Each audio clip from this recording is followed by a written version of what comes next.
So listen, you, how do your friends and family deal with you now that you are a Trump supporter, the Great White Hope? The Great White Hope. Most of my family on my white side are Trump supporters. My mother's a Trump supporter. My father's not. Right. I've been disowned by quite a few family members. A lot of my friends. It's insane, but you know. Yeah.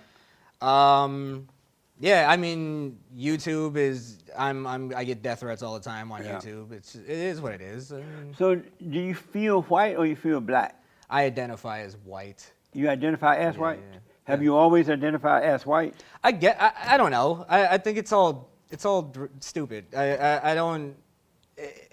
I say I identify as white just because it pisses off black people. That's really it. Like I like to troll. I like to, or it pisses off liberals. That's fun. Yeah. It's fun to me. What do you think about my White History Month? It's fine. Did you know about it? Yeah. Yeah, this is third year. Yeah, nice. I got to ask you about Black Lives Matter. Sure. Do you believe that Black Lives Matter? Yeah, of course. And what does that mean? See, answering that question is I think the whole saying of Black Lives Matter is ridiculous, and the idea of it's implying that, like saying it to me, implying that I don't care about Black lives. I don't even like getting into it. It's so ridiculous. Yeah. You deal with that on your show? Yeah, all the time. I don't like the group. I think the group is destructive. I think they don't like black people. Yeah. Because they don't.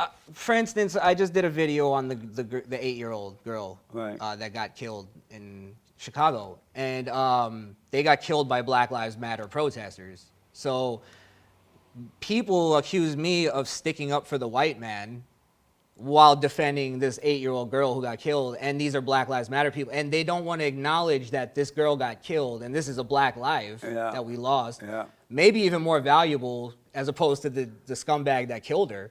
Obviously more valuable. But we'll stick up for him and try to get him freed and not acknowledge the 8-year-old that got killed. You know what I mean? Yeah. Like, to me, it's so perverted. You see these protests where you got white college girls yelling at black police officers that they're racists. It's stupid. It's insane. It's so insane. Did you know it was started by a bunch of fat black radical lesbians? Yes, I did. You knew that? Yeah. I think I learned that from you too. Oh, yeah. Are you surprised knowing that it started by a bunch of fat black radical lesbians? Radical lesbians, right? Yeah. And they hate God. They hate the nuclear family. Yes. They hate the unborn children. They want to turn America into a socialist society. It's on their site. Are you surprised so many people are following these people? Men and women, white people kneeling down. Have you kissed the Black Lives feet yet? Oh, no. You have not lived, man. You got to kiss the feet.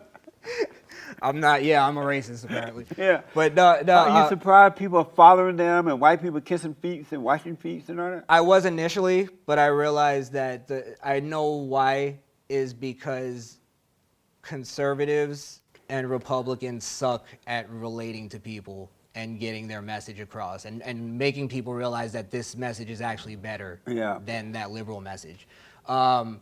The reason though is, you turn on any TV show, any movie, it always has a liberal message, and it indoctrinates people without them realizing that that's what we have to do, So, and being a conservative is like talking about work ethic and different types of things. Like it's harder. You have to be smarter to be a conservative. You have to actually read, and you have to, know what's going on and know what you have a system to follow. You know what I mean? I don't know. Conservatives need to do a better job at promoting the ideology and making it not be just racism or sexism. Did you know that white people are this afraid? They're afraid to say, I'm not a racist, and they're afraid to defend themselves. Did you know that about white people? Yeah. Oh, you knew that before all this happened? Oh, yeah. I know that since I was a kid. But why are they so afraid to stand up for what's right? Well, nowadays, you can lose your job. You can lose your entire career and your livelihood. So do they love their job more than they love what's right? Probably. That's why they're afraid. Yeah. You're definitely picking money over what's right. Yeah. So I think we're just so it's such a comfortable thing to do now. It's so like we're used to doing. Nobody will go, oh, you're an idiot for that. They'll actually go, you're smart for sticking with your job. Yeah. That's a good thing you did that. Like, Isn't that amazing? but you shouldn't even be getting your job as opposed to like I said something on Twitter, and now I'm getting fired for that. Right. It doesn't make any sense for those two to correlate. But the only reason they're able to do it is because it's too important to the white people. And so they see that what they've done over the years, if a white person stand up and tell the truth or disagree with a black, they'll take the job and then they'll cut your head off and show you, like, if you stand up, this is what's going to happen. And so it reminds me of the Taliban. So if if